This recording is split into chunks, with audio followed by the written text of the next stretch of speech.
So I'm going to find an object here. Let's do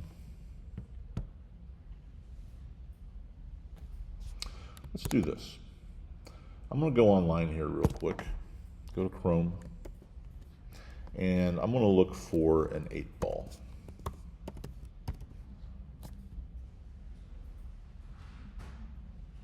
Go to images. I'm just looking for reference here, is all I'm looking for. I really don't care exactly what it looks like, but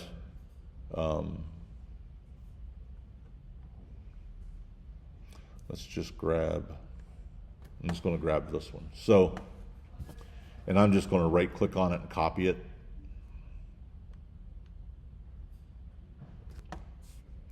And go back here to my Illustrator file, and I'm going to paste it into my Illustrator file, and then drag it off my artboard here into the clear space. I'm only using it for reference material.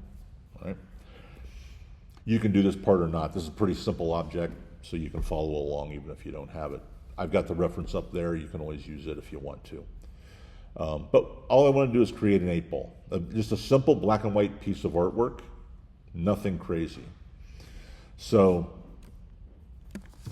I'm going to do this by, first thing I want to do is, I find it helpful to always know where the center of my artboard is, because anytime we create artwork, we want it to be clean, centered, and look professional. All right? A lot of people can create artwork using Canva and everything else, and now with AI, you know, you can do stuff that way too. But we at least can make sure that everything looks professional, is crafted well and whatnot. So I'm going to start with this document. I don't want to hide those tools. I want to put center marks on my artboard so I know where the center is. And I'm going to do that by Command R, bringing up my rulers. And then I'm just going to drag guides down into my artboard, drag my guides into it. I'm going to right click on it, or I can go to view and guides. I can always do this. And I'm going to unlock these guides so that I can select my horizontal one, go to my align panel, and I'm going to align it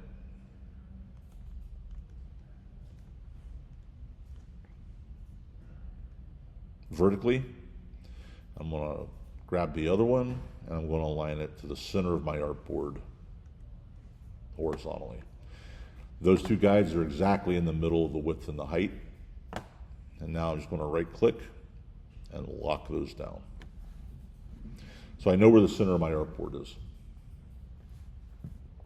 And I'm going to create my artwork in the middle of my artboard as well. I said super simple, super basic piece of artwork. So I'm going to start, it's a circular shape, right? So I'm just going to start with a circle, and I'm just going to place my cursor right on the middle, hold down my Option key and then my Shift key, draw a circle. Mine doesn't have a fill or a stroke on it yet, so I'm going to go over here to my Appearance panel, click on the fill, and make it black.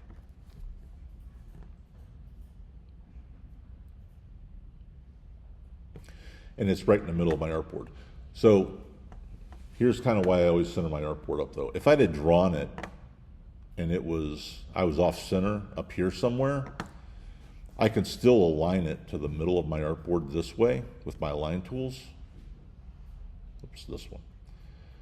But anytime I put anything down, if I need to center it up, I can do that real easily and really quickly. So we've got this. And now if we look at our object, we've got a circle, as the white circle in the middle of it. So we can do one of two things. We can draw another ellipse the same way we just did it, or there's more than just copy paste available in Illustrator. So if I select this object, go over here, whoops, wrong place, sorry. All right, go up here to my edit menu. You'll notice that there's paste in front, which is Command F, paste in place, and paste on all artboards. So command paste in front or paste in place. Either one is going to work for us here. What paste in place in front will do is paste another copy of this circle directly on top of the original. Paste in place will do the exact same thing. So I have this selected. This time I want to do it edit, paste in. I always do paste in place. I don't know why. I'm going to do paste in place.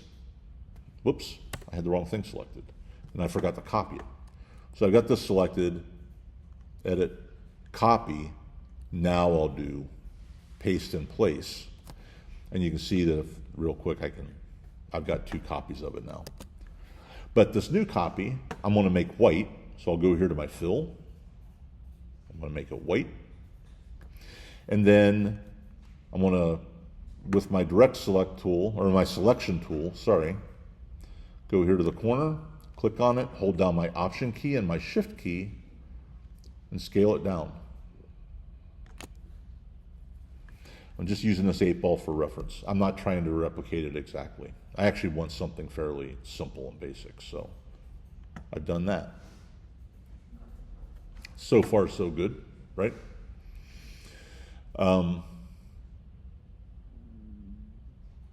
So let's take a look at our layers panel here real quick.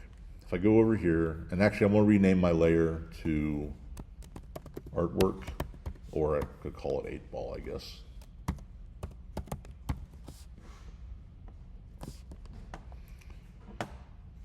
When we create artwork in here, anytime we're creating a single color piece of artwork, we're going to create it in a very specific kind of a way.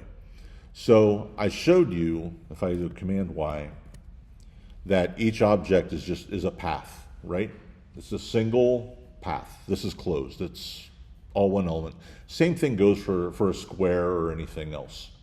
It's a single path, all right?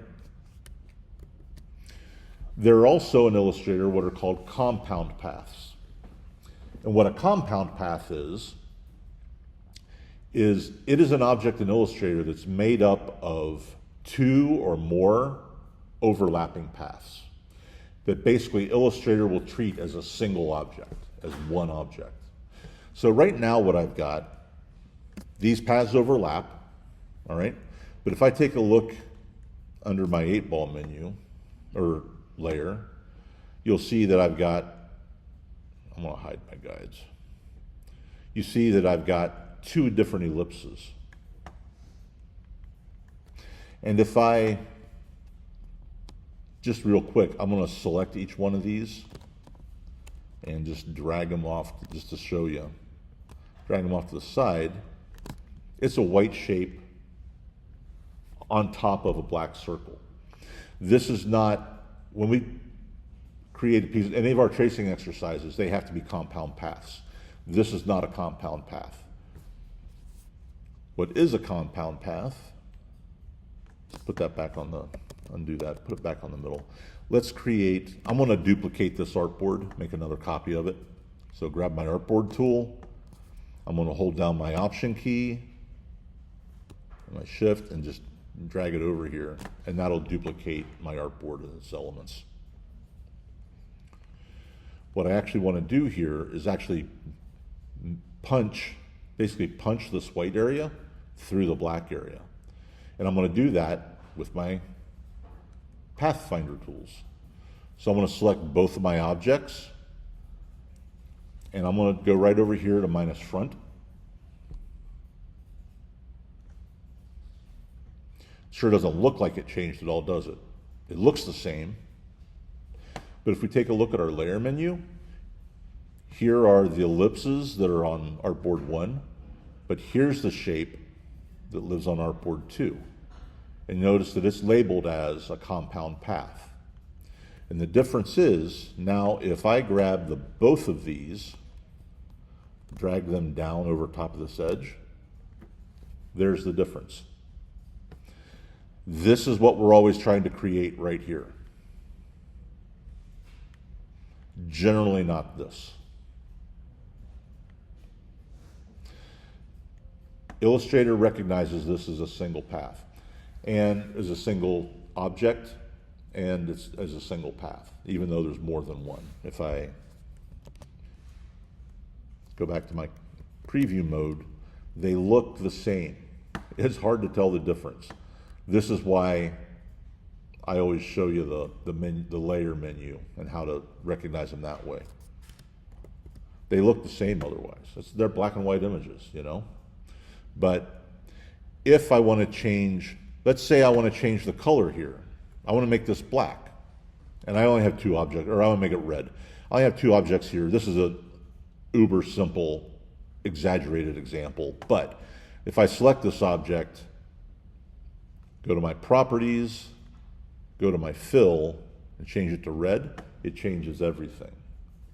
Whereas if I go to my compound path and select it, go to my fill panel and select red, it only affects the compound path. So not only does Illustrator recognize as a single object, this object will share, all these paths will share fills, strokes, effects, anything else that I throw at them. And we're going to create more complicated examples than this, but this is a compound path. So when I say, so again, another item in your grading rubrics, especially for your tracings, is the object one compound path? And your answer is going to be yes.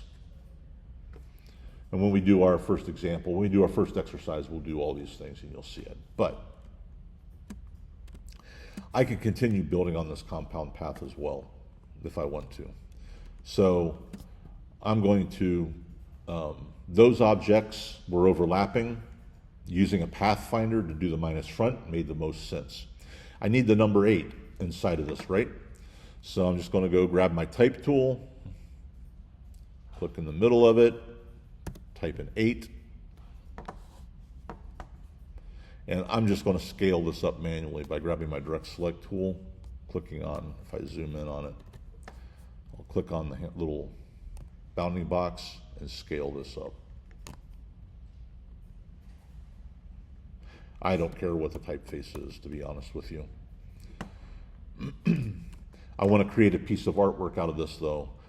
You don't have to worry so much about what I'm going to do next, because we'll go over all this stuff again later. But I can't create a compound path with a live type object like this. When I say live type object, if I highlight it, I can change it.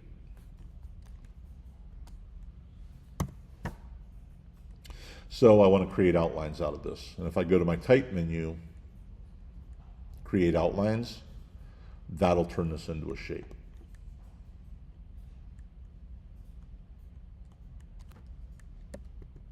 So if I do Command Y, you can see it's a path.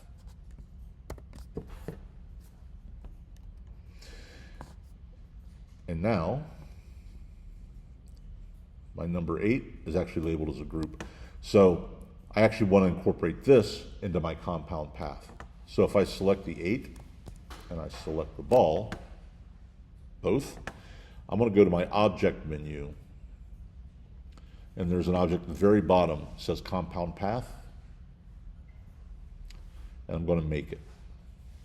The shapes themselves aren't overlapping, so I need to use the compound path method. Make. And now when I look at this in my artboard, or my layers panel, the 8 as well as the 8 ball are all part of that one compound path. If I drag this out, it's one piece of artwork. If I change the color, everything changes.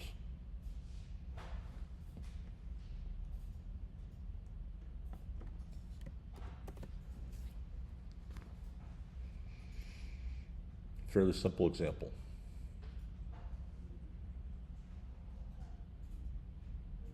Any questions about that? In the playlist, there is already a recording of actually doing this 8 ball and explaining a compound path. So if you want to review any of that kind of stuff, you can find it there. All right? But this one, I'll also toss this up on that as well. So a very simple shape, 2 circles, employed our pathfinders in order to create this.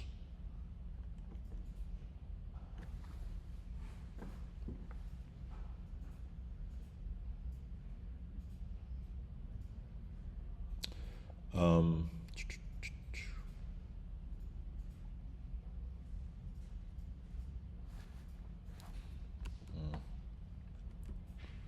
right, we got like a half hour left.